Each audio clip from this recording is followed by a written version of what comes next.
I think that every single one of us could admit that at some point or another, there's a little bit of a family problem because we all have discussions about things. We don't always agree on things, and sometimes it can lead to major problems. And to some very difficult relationships Yes. that maybe need to be mended. Today, we're bringing in Greg Stevens. He's an author, and he just wrote a book called Build New Bridges: The Art of Restoring Impossible Relationships. So thanks so much for being with us today. Mike, Kim, thank you both for having me on. We hear so many questions and issues that come up because of people who have really difficult relationships with their parents and or their siblings. Maybe let's start with, what would you consider an impossible relationship? Well, I define it as has four different elements. The first one is that we have an experience that it can't be done because it went poorly. And so it's a limiting belief that we have because we have evidence for it. And the reason we hold on to that is because we need to be right about how wrong it went. And so that's the second piece. We have to cling on to that. Then in the past, they were typically explosive emotions, whether you're going to the silent side or kind of to the attacking side. Those emotions are right there. And then what I've also found is both parties are unskilled and having this conversation. So what that does, it seems impossible that this can't be done. I can't talk with my parents about this. I know how it's been. I've got all the evidence in the world. I've done it too many times. I'm not going to go there again. This is always what happens. Yeah. Yeah. When you're in really that type is. of situation, whether it's with I'm your sorry? parents, or when you're in that type of situation, whether it's with your parents or a sibling, what's the first step you have to take? Well, I think the first step is you've got to talk about the relationship. We spend so much time working on the problem we're trying to solve, and we forget about the person. And we have to talk about what trust looks like to each other, what respect looks like, what kind of love we want to show in that relationship. And typically we've been trying to solve problems and we've never really talked about even what respect looks like to our parents. What does it look like to us? If we start to verbalize that, then we can actually see that respect is individually defined. And you probably want me treating you with respect from how you define it, not how I define it. Can you So give us an if example? Yeah, give us an yeah, example please go of what ahead. that looks like. Well, for instance, if I were to say, when you tell me I can't drive, I feel disrespected. Okay. I know I'm getting older, but it feels like you're controlling me. Well, great. What does it look like from your end? Well, it feels like I'm trying to help you and I feel like I'm getting attacked at the same time. That feels disrespectful. So both parties are feeling disrespected and their brain shuts down and they get into fight or flight mode and they can't understand the other person's logic. Remember that emotion always trumps logic. So if you've got emotion, we tend to double down on logic at that point. Well, this is a logical conversation. It's no longer logical. It's an emotional conversation.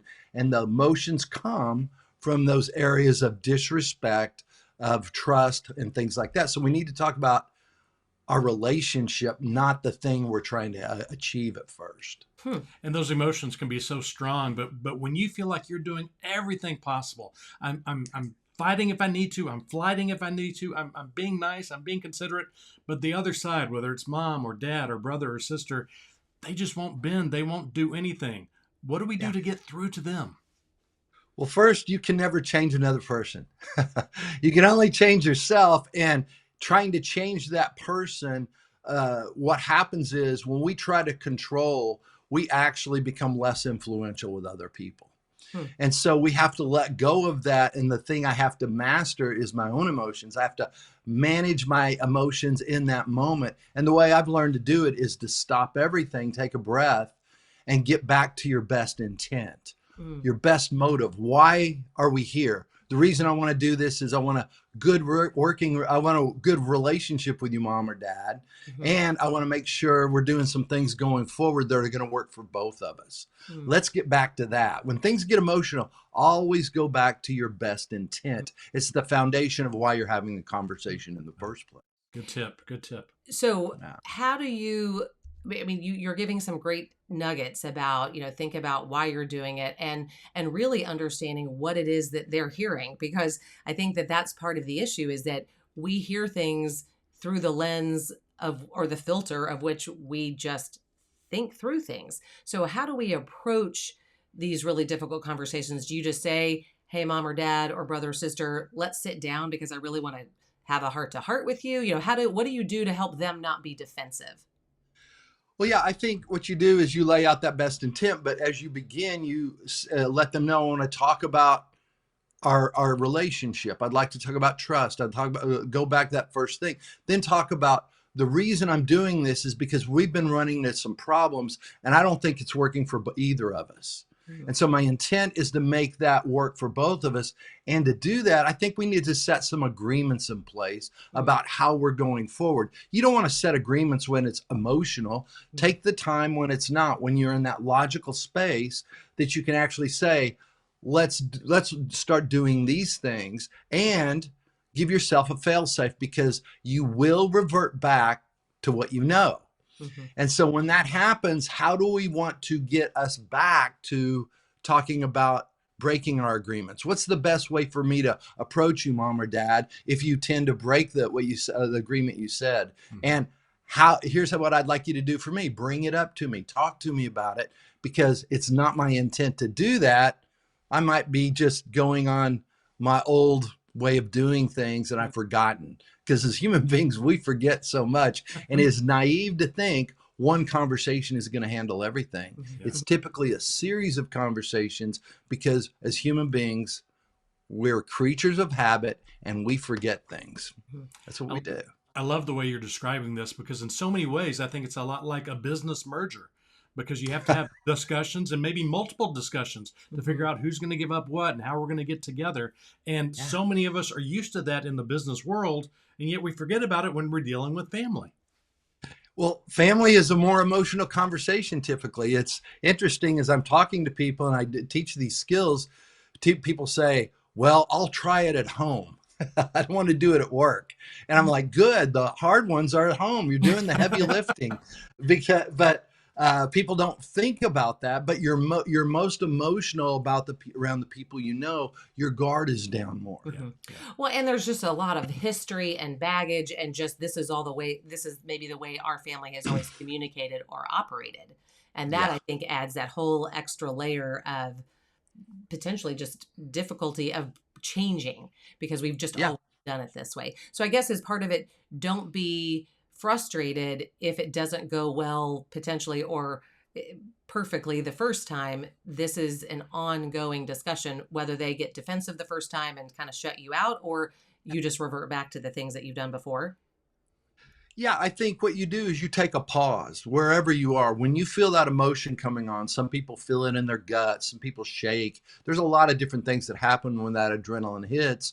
And when we're with family, we just know how it is. Mhm. And like Kim, like you were saying, I think the way we've done things in the past, if we keep doing that, we're going to get the same thing. Mhm. You've got to change. But I can tell you, when you take a different skill set and practice it differently, you many times will see something completely different. But here's the other thing I want to say. Sometimes you can't get through. Yeah. Mm. You just can't. Yeah. But what I ask people is, at the end of that conversation, would you rather walk away knowing I did my best Mhm. rather than having my buttons pushed? Because there's a sense of peace if I know I've done everything I can. Mhm. I've engaged with that. I might not get the result I want, because the other person gets a say as well.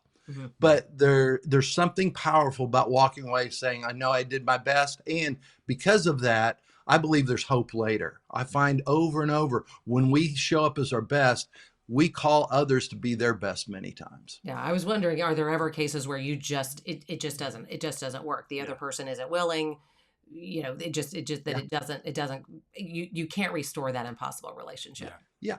Yeah. It's free will, and we all have it. Yeah. But one of the things I found is, when I change how I'm doing things, my parent may have to change how they're doing things. And I come from personal experience. I've done the work myself, and I've seen it over and over. And that's where consider real miracles can happen, things you never thought could happen before.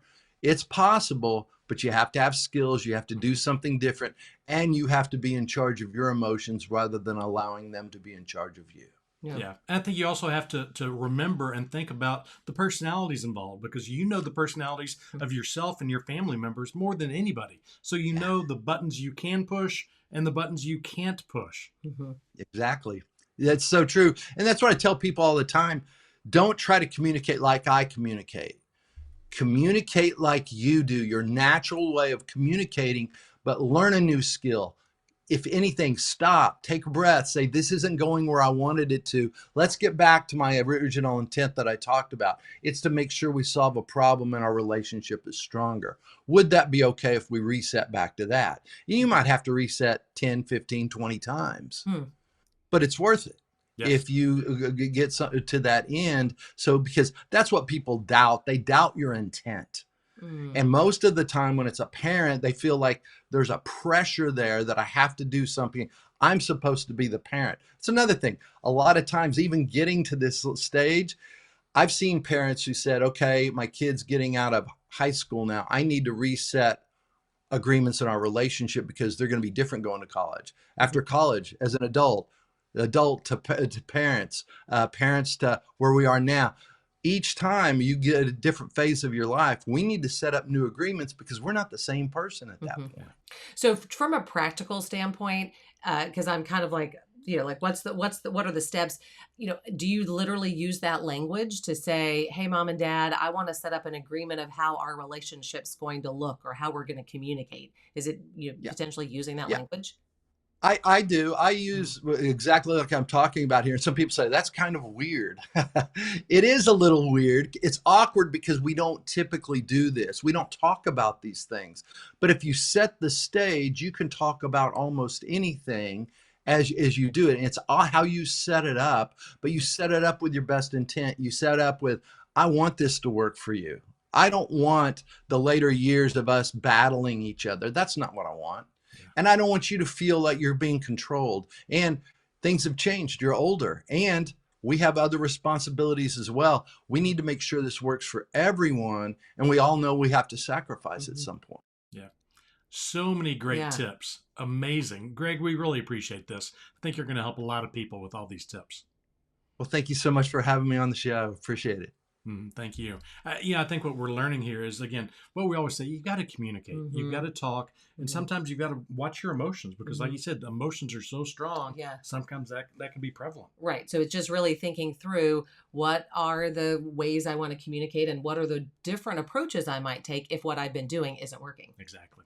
Hey, if you have any other topics you'd like us to discuss, please let us know. Parenting aging parents.